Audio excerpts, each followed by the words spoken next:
Kunne du tænke dig at støtte Højres Fisk med underskrift? Jeg er lige i gang at hjælpe en rådsbætter med at blive paneret. Ring hos mine nabo og chikaner ham.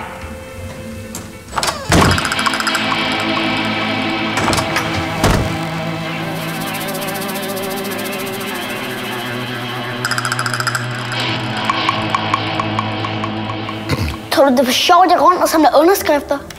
Er du ligeglad med, at EU smider millioner af ton friske fisk ud hver år? Kig på mig, når jeg taler til dig. Du har et valg som forbruger.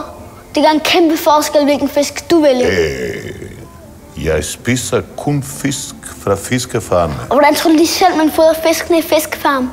Man stopper dem med milliarder af fisk, som man fanger i havene. Men den konsekvens er, at nogle millioner af store fisk ikke kan noget at leve af. Og du er fuldstændig ligeglad med, hvordan fremtiden kommer til at se ud.